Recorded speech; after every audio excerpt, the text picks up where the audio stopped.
এগুলো বিভিন্ন প্রজাতির কচ্ছপ। দেখুন এই কালারটা দেখুন, এটা কিন্তু অন্য কালার। আমরা যেটা দেখি সেটা সাধারণত ওই যে দূর দিকে দেখা যাচ্ছে যেটা এই কালারটা, ঠিক এই কালারটা দেখুন, এটা একটা অন্য প্রজাতির কচ্ছপ যেটা আমরা সচরাচর দেখতে পাই না।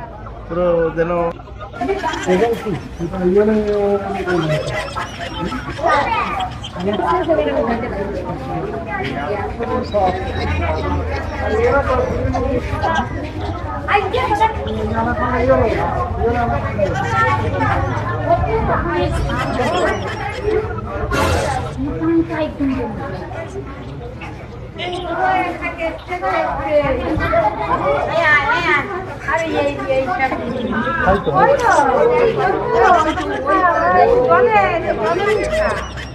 এখানে অনেক জলহস্তি আছে।